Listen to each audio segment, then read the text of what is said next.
Hola, buenas tardes. Mi nombre es Luis de la Paz. Hoy es domingo de resurrección, domingo de Easter. Y estoy acá en mi casa tratando de sobrevivir a la pandemia china, uno de los daños, otro más, que ha hecho el comunismo a la humanidad. Y quiero aprovechar este tiempo, entre otras razones, para agradecerle a Juan Carlos Recio este proyecto de la Biblioteca Virtual Cubana, donde ya tantas personas se han presentado, que ha crecido tanto, y donde yo tuve la oportunidad de participar en una ocasión, y ahora regreso de nuevo y quiero hacerlo para leerles un cuento, Tarde 22. Hace 40 años, en los primeros días de abril de 1980,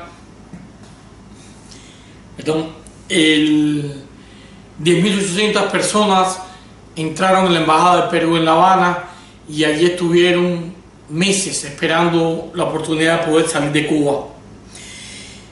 A la semana, 12 días, 15 días después de los sucesos de la Embajada del Perú, comenzó el éxodo de Mariel, por el cual 125.000 cubanos lograron salir de la isla y escapar de la tiranía. Uno de ellos fui yo.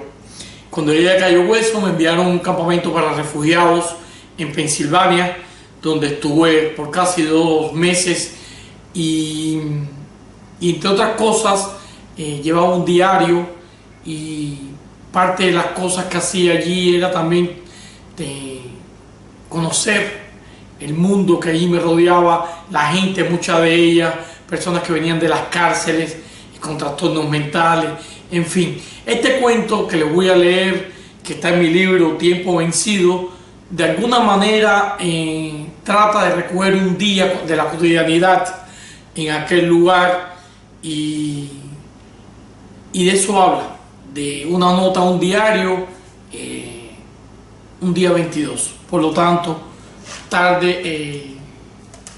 este relato que está, le repito, en Tiempo Vencido, lo que trata de resumir es esa experiencia de la cotidianidad de un día.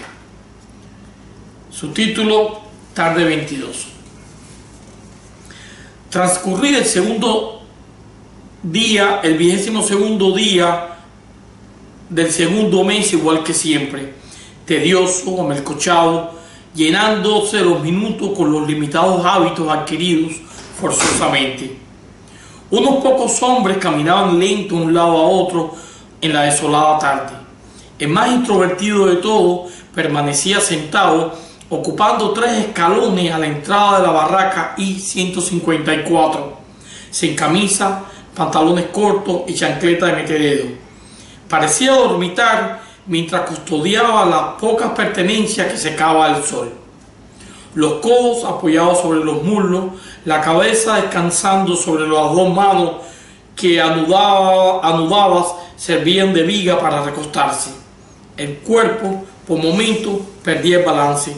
Lo recobraba, levantaba la mirada, observaba su ropa aún húmeda y volvía a sumirse en su letargo. Lejos, sobre el pasto, que lucía el más intenso verdor desde su llegada al campamento, otros 2 hombres intentaban mantenerse en forma.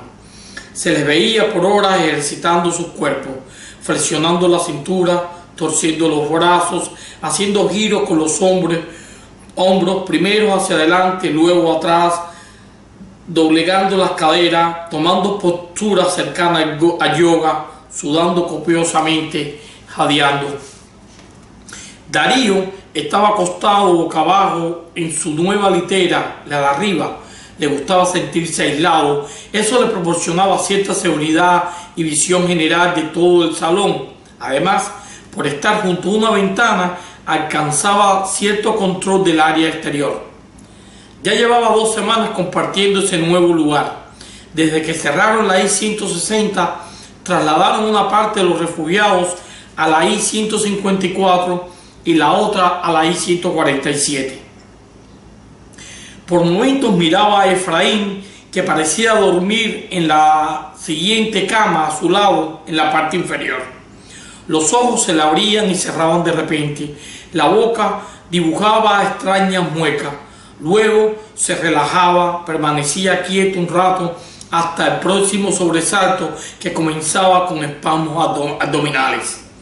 Parecía rendido en su soñolencia. Poco a poco fue despertando. Hubo un silencio largo cuando se miraron por primera vez más allá del sueño. Darío lo observaba con todos los sentidos, voluminoso, con un estómago desparramado hacia los lados, ombligo profundo, los brazos hacia atrás haciendo de almohada. Tenía que haber sido un hombre fuerte, pensó. Ya era una persona mayor, de más de 50 años o casi llegando a los 60. Tenía largas cicatrices cerca de los hombros, en los antebrazos, todas iguales, 1 o 2, 3 pulgadas de largo, desagradables verdugones que también parecían en el lado derecho, cerca de las costillas. ¿Por dónde me puedo ir?, fue el angustioso reclamo que vino a entorpecer la monotonía de la tarde. Hubo una expresión general, una alerta inmediata que puso a la defensiva a las personas que descansaban en la barraca. La voz del hombre brotaba del fondo de su alma, desbordando miedo. No hubo tiempo de verle el rostro, apenas una pelambre encaracolada poblando su cabeza. Fue una entrada repentina acompañada de un reclamo, de un pedido urgente de ayuda. Un violento empujón a la puerta que golpeó estrepitosamente contra la pared y la voz entrecortada. Después corrió a toda prisa por el ancho pasillo, haciendo crujir y retumbar las maderas del piso. ¿Por dónde, coño? ¿Por dónde?, se volvió a escuchar, pero ya la voz, con el mismo nerviosismo, se sentía lejos. Se le vio saltar por una de las ventanas a la que le habían quitado la tela metálica, precisamente para preparar una vía de escape ante cualquier eventualidad. Luego se adentró en la barraca vecina y desapareció.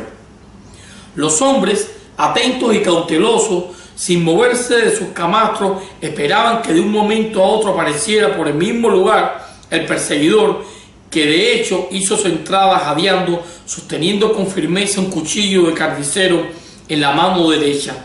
Se detuvo en la puerta, expectante, furioso, mientras lanzaba una mirada rápida, llena de ira, pero también de precaución. Hacia las literas miró, pero sobre todo a la puerta del baño, considerando tal vez la posibilidad de que el otro estuviera escondido por ahí y al acecho para atacarlo desprevenido. Sin pérdida de tiempo, descartó el baño como posible refugio, mientras que con un giro de muñeca ocultó la hoja del cuchillo tras su antebrazo, soltó un escupitajo en el piso y se fue por donde mismo había llegado. Se hizo un prudente silencio, un silencio que prevaleció unos minutos después del incidente. Efraín no se había movido de su posición, permanecía acostado con los brazos bajo la nuca. Luego empezó a levantarse cierto murmullo que en gran medida indicaba el fin del alboroto. Se podía escuchar alguna risa casual de alguien que hacía chiste con lo acontecido. 2 semanas antes, en tiempos del puro, nadie se hubiera atrevido a reír en alta voz de una situación semejante. Él no lo hubiera permitido. Todos recordaban el problema cuando el rubio trató de violar a Armando. Lo salvó precisamente la intervención del puro.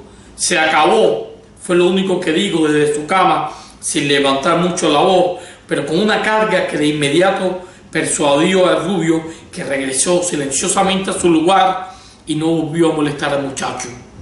Todos pensaban que tras la partida del viejo presidiario algo ocurriría nuevamente, pero por suerte para Armando no le llegó la salida el mismo día que al puro. Nunca más se volvió a hablar de lo sucedido. Eso ocurría con frecuencia y a nadie le extrañaba. Ninguno olvidaba tampoco, pero existía un oscuro código entre aquella gente que Darío no entendía, pero que asumía rigurosamente y respetaba al máximo.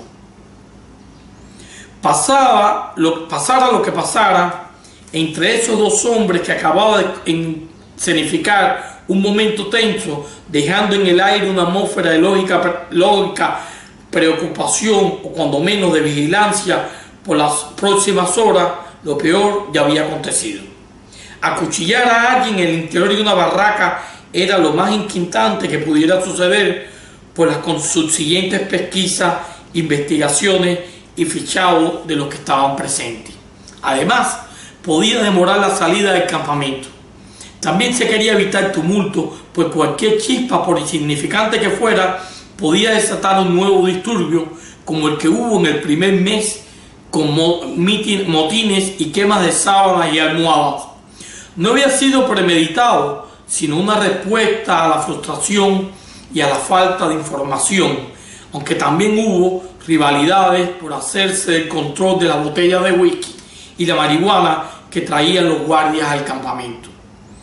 La llegada de una patrulla y la arrogante figura de los dos guardias en la puerta mandaba un claro mensaje: estamos atentos e informados de que algo acontecía. Darío no se dejó ver, se echó la almohada sobre la cabeza e hizo como que dormía profundamente. La tarde 22 siguió su curso, pero ya no era igual. Lejos seguían haciendo ejercicio los dos hombres. Uno de ellos sostenía los pies del otro, mientras que éste alzaba el cuerpo y volvía hacia atrás repetidamente. El que secaba la indumentaria había desaparecido, dejando la ropa en la improvisada tendedera. De la distancia llegaban sonidos ininteligibles. Varios hombres caminaban con prisa en dirección a la barraca que quedaban al sur. Efraín notó que Darío estaba tenso, siguiendo desde su canastro los movimientos. Nada pasa. Lo que iba a pasar ya pasó, expresó en voz muy baja Efraín, con absoluta seguridad en lo que decía y sin moverse. Tras una pausa y como intentando liquidar el tema del perseguidor, y el perseguido dijo: esto que tú tanto miras son bayonetazos, 6 en total. Darío no supo qué decir. Hubiera querido entrar en detalle, indagar en las circunstancias, preguntar las razones precisas, averiguar por qué 6, cómo hizo para curarse las heridas, pero en aquel ambiente nunca sabía que era prudente o no. Por ello permaneció en silencio, escuchando las breves oraciones que Efraín a intervalos soltaba. El primero fue durante la humada, aquí en el muslo. Yo estaba bien joven, dijo haciendo un movimiento con el codo derecho hacia arriba, pero en realidad intentaba dirigirse hacia abajo, indicando que en ese muslo estaba la cicatriz que Darío no veía. Fueron muchos años de prisión. Yo era rebelde, pensaba que podía cambiar las cosas, hacer valer lo que creía. Toda aquella atropellada oración en pasado daba cierto aire de derrota de haber claudicado. ¿Te diste por vencido?, preguntó Darío sin meditar si los vocablos eran los apropiados. Hubo otro silencio. Todos perdimos, por eso estamos aquí. A mí me sacaron de la cárcel, me mandaron para este país sin consultarme. Seguro que tú viniste porque quisiste. Otros buscando a sus familiares, pero todos nos fuimos. Él se quedó. Había mucha amargura en la manera en que subrayó ese él. Se levantó de la cama, se elevó con toda su fuerza, se ajustó el pantalón que tenía desabotonado, se calzó los zapatos y pasándole la mano por la cabeza a Darío dijo: tú eres muy joven, y se fue camino hacia el baño. Lo que quedaba por hacer esa tarde estaba bien claro para Darío. Llegaría primero a la iglesia, allí permanecería unos minutos sentado en silencio, sin jamás doblegar las rodillas sobre el reclinatorio. Luego iría al comedor antes de dirigirse a la comandancia a ver las nuevas listas. Normalmente la ponían todas las tardes después de las 4 con los nombres de los que partirían al día siguiente. Luego pasaría por la barraca donde se podía ver un juego de pelota por televisión, lo único entendible para la mayoría de los refugiados.